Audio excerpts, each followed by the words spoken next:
जब घर से निकला था तो क्षेत्र के लिए एक बड़ी उम्मीद लेकर यहाँ निकला था, लेकिन जो उम्मीद और सपने थे, जब बजट को पढ़ा और सुना, एक सारी बोल देता हूँ। हम चले तो आंधी तूफान खुद ही चल पड़ेगी, सागरों की बात क्या, हिमगिरी सरी के डल पड़ेंगे। हम सब अगर साथ पड़े तो दीप क्या सूरज। सभापति महोदय, बहुत बहुत धन्यवाद। जब घर से निकला था तो क्षेत्र के लिए एक बड़ी उम्मीद लेकर यहाँ निकला था, लेकिन जो उम्मीद और सपने थे, जब बजट को पढ़ा और सुना तो सपने टूटे, उम्मीदें टूटी। वादों की चादर तान के सोई है सरकार, हकीकत में जनता रोई है बेकरार। अपनी गहरी असंतोष व्यक्त करता हूं। साथ ही साथ में मैं उस इलाके से आता हूं जहां पर आर्थिक रूप से जूझ रहा है मेरा समाज, वहां का नौजवान। तो मैं आर्थिक रूप से जूझ रहे उस नौजवान की पीड़ा को आपके सामने रखता हूं। मेरे इलाके के अंदर शिक्षा व्यवस्था बेहतर तरीके से नहीं है, कॉलेजों की व्यवस्था नहीं है। इस हेतु मैं आपसे सीधे सीधे शब्दों में सरकार से उम्मीद करता हूं कि हमारे इलाके के अंदर दरियावद में कन्या महाविद्यालय और जो महाविद्यालय भी है उसको पीजी में करा जाए, उसकी सीटें बढ़ाई जाए, ताकि हमारे नौजवान जो हैं पढ़ाई लिखाई कर रहे हैं उनको इधर से उधर महंगी फीस और समय पे छात्रवृत्ति नहीं आने के कारण उनको अहमदाबाद बंबई में मजदूरी करनी पड़ती है, फीस जुटाने के लिए प्राइवेट कॉलेजों का चक्कर काटना पड़ता है। साथ साथ में मैं जलारा के अंदर महाविद्यालय की भी मांग करता हूं, दरियावद में कृषि महाविद्यालय और नर्सिंग कॉलेज की भी मांग करता हूं। मैं उम्मीद करता हूं कि इस बार जो परिवर्तित बजट आएगा इसमें सरकार जरूर इस बात को पूरा करेगी। इस सरकार ने बजट के अंदर, मैं एक बात और भी कहना चाहूंगा कि माननीय सभापति मुझे समय भी ज्यादा देंगे क्योंकि आज विपक्ष है नहीं, और राजस्थान के इस सदन के अंदर तीसरा मोर्चा भारत आदिवासी पार्टी है, तो शायद समय भी हमको ज्यादा मिलेगा विपक्ष की भूमिका में। तो मैं ये भी चाहूंगा कि 1.50 लाख भर्तियों का वादा हुआ था, मैं पूछना चाहूंगा कि वो भर्तियां किस रूप से कब कहां होगी। आपने चतुर्श्रेणी भर्तियों की बात कर ली, इस पिछली जो भर्तियां थी उसमें भी कोई स्पष्टता नहीं थी, तो इस बार भी क्या बेरोजगार और नौजवान या तो उम्मीद लेकर रहेगा या ठगा महसूस करेगा। तो मैं ये भी चाहूंगा कि इस बार इस भर्तियों को स्पष्टीकरण हो। साथ साथ में मैं ये भी कहूंगा कि गरीबों की थाली से निवाला चला गया, बजट आया और फिर सपना खिला खिला रह गया। यह बजट किसानों के साथ में एक बड़ा धोखा करता हुआ आया, और हमने कहीं ऐसी कई मांगे थी जो इस सरकार के सामने रखी थी, लेकिन किसानों के हित में ऐसी कोई खास कठोर बात नजर नहीं आई। मैं साथ साथ में मेरे इलाके के अंदर जो बिजली की व्यवस्था है, आज इधर जो माननीय सदस्य बैठे सब कह रहे थे 6 घंटे बिजली आती है। मेरे इलाके के अंदर किसान की दुर्दशा है कि खेत के अंदर जाके मोटर चालू करेगा या वापिस आएगा तो बार बार बिजली जाएगी, बार बार किसान उस मोटर को पकड़ के रोता है। यह हालात बने हुए हैं। तो आज बिजली की व्यवस्था के अंदर आप कठोरतम बात कर सकते हो, लेकिन इस व्यवस्था को पुरजोर तरीके से पूरा किया जाए, यह एक सच्चाई है जो आपके सामने में करने जा रहा हूं।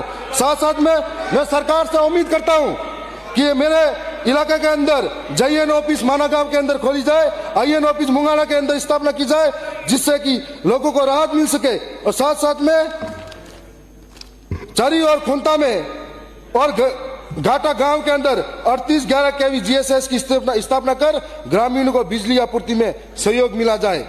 साथ साथ में मुंगाना में विद्युत सब डिवीजन की घोषणा की जाए ताकि क्षेत्र में सुचारू विद्युत आपूर्ति हो सके। हमने बुझते चिरागों से हवा दी थी, इस मिट्टी को खून पसीने से छींचा था, पर अफसोस इस सरकार ने मैं फिर से सूखे सपनों का बीज दिया था। मैं ये भी कहना चाहूंगा, मेरे इलाके के अंदर जो किसान है, जाखम का पानी उनको मिलता है जिससे बहुत अच्छी पैदावार होती है, और जाखम का डैम बनने के बाद जो नहरें बनी हुई है, आज भी वो नहरें वैसी की वैसी हैं, अपनी अंतिम सांसें ले रही हैं। इस बार नहरों का दौर चला था, तब 2-3 जगह पे मुंगाना के अंदर, नाड़ के अंदर, केसरियाबाद के अंदर और हमारे साजनौत के अंदर नहरें टूट गई थी, जिससे किसानों को पीड़ा हुई थी। मैं इस नहरों का उम्मीद लेके बैठा था कि बजट में कुछ मिलेगा, लेकिन मैं इस फिर से उम्मीद लेके बैठा हूं परिवर्तित बजट में नहरों को कुछ न कुछ मिलेगा। मैं साथ में यह भी कहना चाहूंगा कि हमारे वहां पर थोड़े दिन पहले एक बेटी सुशीला पारगी वायरल हुई थी क्रिकेट के नाम पर, तो सबने साथ में फोटो खींचे थे, सब कुछ हुआ। और मैं सरकार का धन्यवाद दूंगा कि आपने दरियावद को खेल स्टेडियम दिया था। मैं साथ साथ में यह भी कहना चाहूंगा कि एक अकेली सुशीला पारगी हमारे वहां पर टैलेंट नहीं रखती है। ट्राइबल क्षेत्र के अंदर आपको कई तीरंदाज मिलेंगे, कई तेज दौड़ने वाले रफ्तार मिलेंगे, कई तैराक मिलेंगे आपको, और कई ऐसे टैलेंट मिलेंगे जिनको निखारने की जरूरत है। दरियावत के साथ साथ में मुंगाड़ा के अंदर भी खेल स्टेडियम होना चाहिए, जलारा के अंदर भी खेल स्टेडियम होना चाहिए, और लसाड़िया के अंदर भी खेल स्टेडियम होना चाहिए, ताकि कई प्रतिभा आगे आए और देश और दुनिया में आदिवासी अपना नाम कमा सके। मैं साथ साथ में यह भी कहूंगा,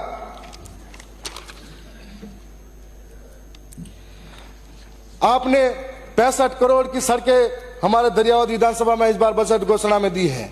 मैं आपकी सरकार को पुनः एक बार धन्यवाद करना चाहूंगा और उम्मीद करता हूं कि दरियावत से बांसवाड़ा को जोड़ने वाली सड़क, जिसको स्टेट हाईवे के अंदर लिया जाए, और दरियावत से जब बांसवाड़े की ओर जाते हैं तो नरवाली के अंदर माही नदी पे बहुत बड़ा पुल बना हुआ है जो नीचे की ओर है और बहुत पुराना है, और जब बारिश के समय में पानी ऊपर से आता है तो यहाँ पर यातायात बाधित होता है। 2 से 3 दिन तक इंतजार करना पड़ता है उस इलाकों को पार करने के लिए। मैं परिवर्तित बजट के अंदर उम्मीद करता हूं कि आप हमें वो पुल निर्माण के लिए अलग से बजट दें। इसके बाद में कई ऐसी सड़कें हैं जो रह गई हैं, मैं उम्मीद करता हूं कि वो सड़कें आप हमें मिले।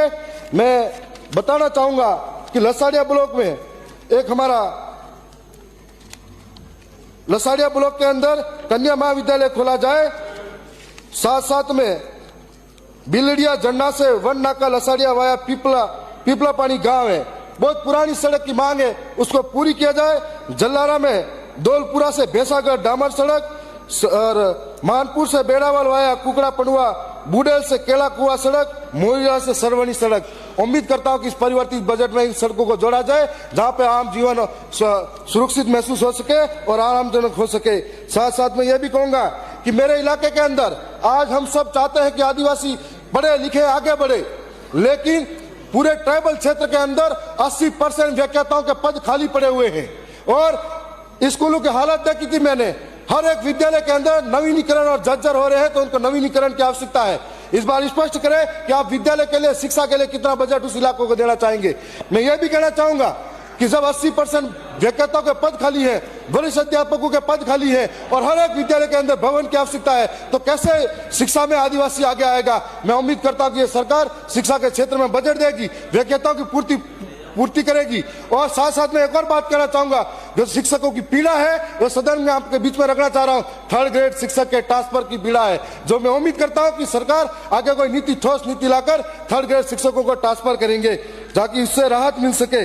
मैं एक बात और भी कहना चाहूंगा कि जब दुनिया चांद पे पहुंच रही है, जिनके हौसले बुलंद है वो चांद तक जा पहुंचे हैं, पर जिनके गांव में टावर नहीं है वो अभी भी पत्थर के युग में जी रहे हैं।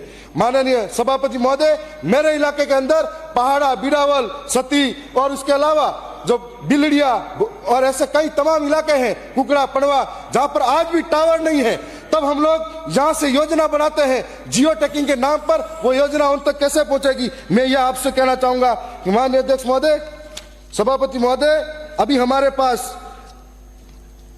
मैं शायद अंतिम वक्ता हूं तो मुझे थोड़ा समय दिया जाए।